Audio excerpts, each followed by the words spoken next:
Jusque-là, pensant par moments qu'il avait le vin gai et se moquait de moi, j'avais eu quelque espoir de l'emmener.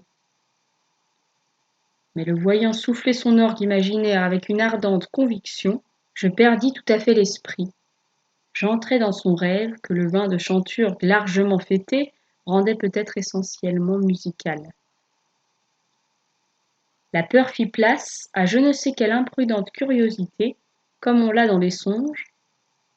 J'étendis mes mains sur le prétendu clavier et je remuai les doigts. Mais alors quelque chose de vraiment extraordinaire se passa en moi.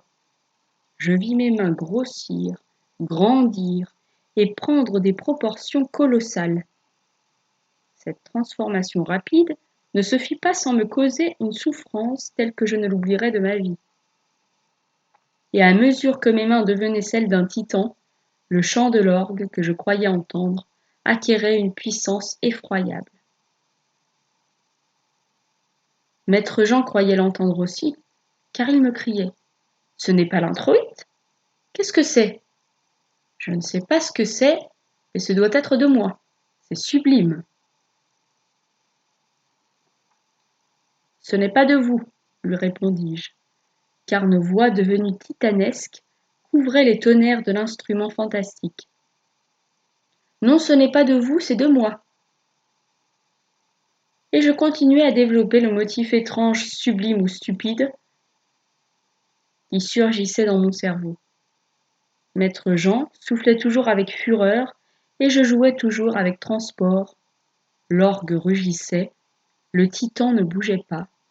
J'étais ivre d'orgueil et de joie.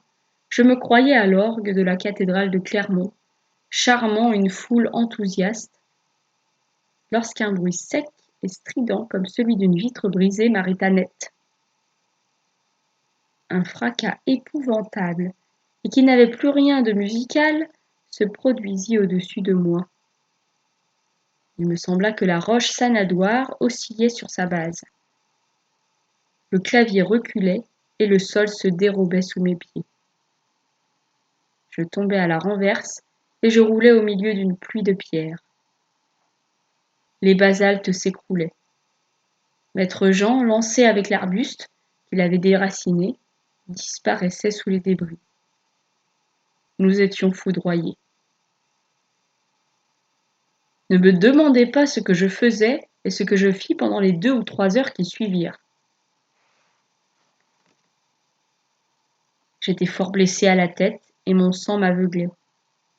Il me semblait avoir les jambes écrasées et les reins brisés. Pourtant, je n'avais rien de grave, puisque, après m'être traîné sur les mains et les genoux, je me trouvais insensiblement debout et marchant devant moi. Je n'avais qu'une idée dont j'ai gardé souvenir, chercher maître Jean. Et je ne pouvais l'appeler, et s'il m'eût répondu, je n'eusse pu l'entendre. J'étais sourd et muet dans ce moment-là. Ce fut lui qui me retrouva et m'emmena. Je ne recouvrai mes esprits qu'auprès de ce petit lac Servière, où nous nous étions arrêtés 3 jours auparavant. J'étais étendu sur le sable du rivage. Maître Jean lavait mes blessures, et les siennes, car il était fort maltraité aussi. Bibi broutait aussi philosophiquement que de coutume, sans s'éloigner de nous. Le froid avait dissipé les dernières influences du fatal vin de Chanturgue. « Eh bien, mon pauvre petit, » me dit le professeur en étanchant mon front avec son mouchoir trempé dans l'eau glacée du lac. « Commences-tu à te ravoir ? Peux-tu parler à présent ? » « Je me sens bien, répondis-je. Et vous, maître, vous n'étiez donc pas mort ? Apparemment. J'ai du mal aussi, mais ce ne sera rien. Nous l'avons échappé belle. En essayant de rassembler mes souvenirs confus, je me mis à chanter. « Que diable chantes-tu là » dit maître Jean surpris. « Tu as une singulière manière d'être malade, toi. Tout à l'heure tu ne pouvais ni parler ni entendre. Et à présent monsieur siffle comme un merle. Qu'est-ce que c'est que cette musique-là ? Je ne sais pas, maître. Si fait, c'est une chose que tu sais, puisque tu la chantais quand la roche s'est ruée sur nous. Je chantais dans ce moment-là? Mais non, je jouais l'orgue, le grand orgue du Titan. Allons bon, te voilà fou à présent. As-tu pu prendre au sérieux la plaisanterie que j'ai faite? La mémoire me revenait très nette. C'est vous qui ne vous souvenez pas, lui dis-je. Vous ne plaisantiez pas du tout. Vous souffliez avec l'orgue comme un beau diable. Maître Jean avait été si réellement ivre qu'il ne se rappelait pas et ne se rappela jamais rien de l'aventure. Il n'avait été dégrisé que par l'écroulement d'un pan de la roche Sanadoire, le danger que nous avions couru et les blessures que nous avions reçues. Il n'avait conscience que du motif, inconnu à lui, que j'avais chanté, et de la manière étonnante dont ce motif avait été redit 5 fois par les échos merveilleux mais bien connus de la roche Sanadoire. Il voulut se persuader que c'était la vibration de ma voix qui avait provoqué l'écroulement. À quoi je lui répondis que c'était la rage obstinée avec laquelle il avait secoué et déraciné l'arbuste qu'il avait pris pour un manche de soufflet. Il soutint que j'avais rêvé, mais il ne put jamais expliquer comment, au lieu de chevaucher tranquillement sur la route, nous étions descendus à mi-côte du ravin pour nous amuser à folâtrer autour de la roche Sanadoire. Quand nous eûmes bandé nos plaies et bu assez d'eau pour bien enterrer le vin de Chanturgue, nous reprîmes notre route. Mais nous étions si lasses et si affaiblis que nous dûmes nous arrêter à la petite auberge au bout du désert. Le lendemain, nous étions si courbattus qu'il nous fallait garder le lit. Le soir, nous vîmes arriver le bon curé de Chanturgue fort effrayé. On avait trouvé le chapeau de maître Jean et des traces de sang sur les débris fraîchement tombés de la roche Sanadoire. À ma grande satisfaction, le torrent avait emporté la cravache. Le digne homme nous soigna fort bien.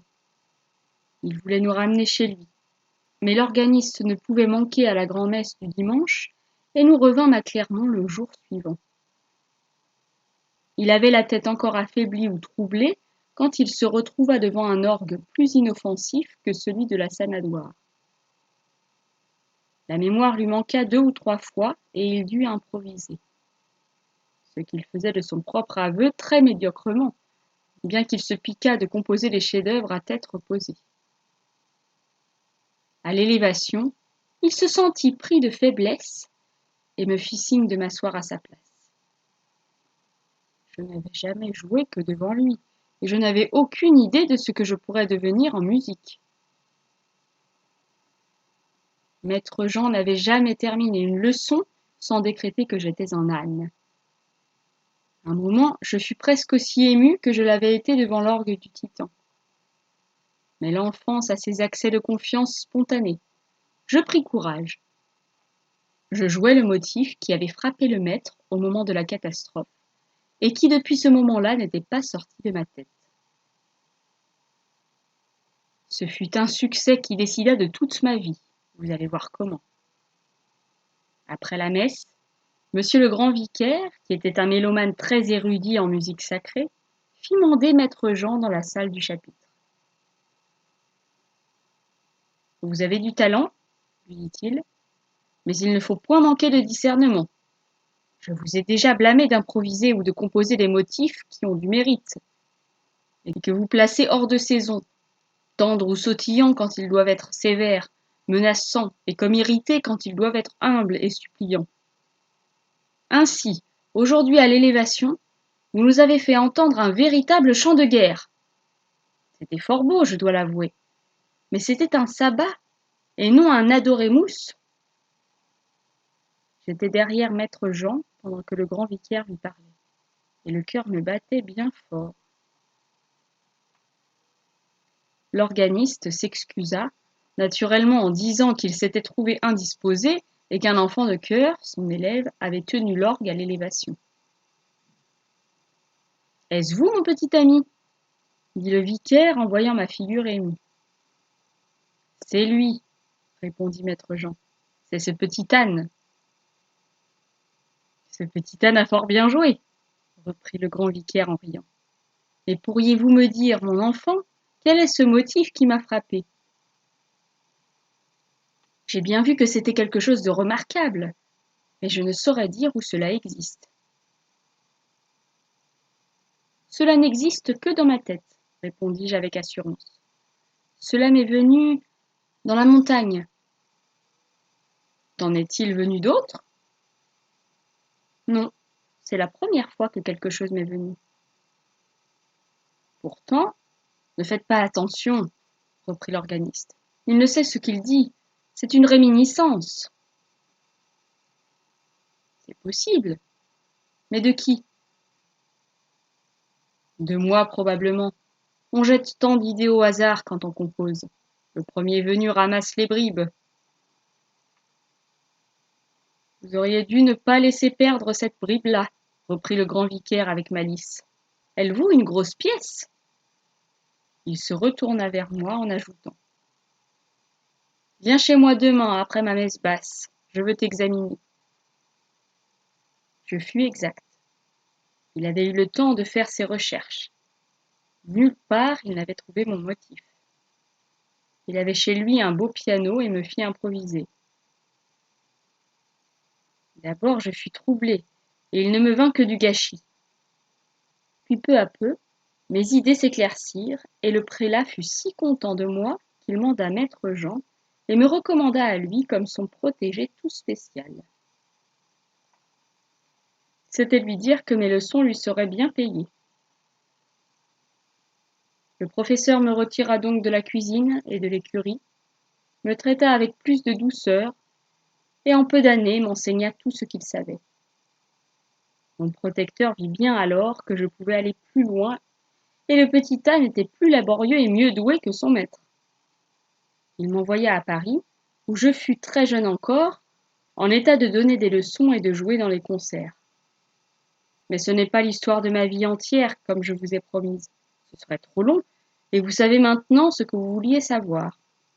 Comment une grande frayeur, à la suite d'un accès d'ivresse, développa en moi une faculté refoulée par la rudesse et le dédain du maître qui eût dû la développer. Je n'en bénis pas moins son souvenir.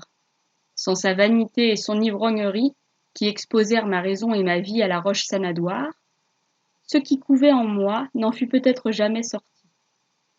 Cette folle aventure qui m'avait fait éclore m'a pourtant laissé une susceptibilité nerveuse qui est une souffrance.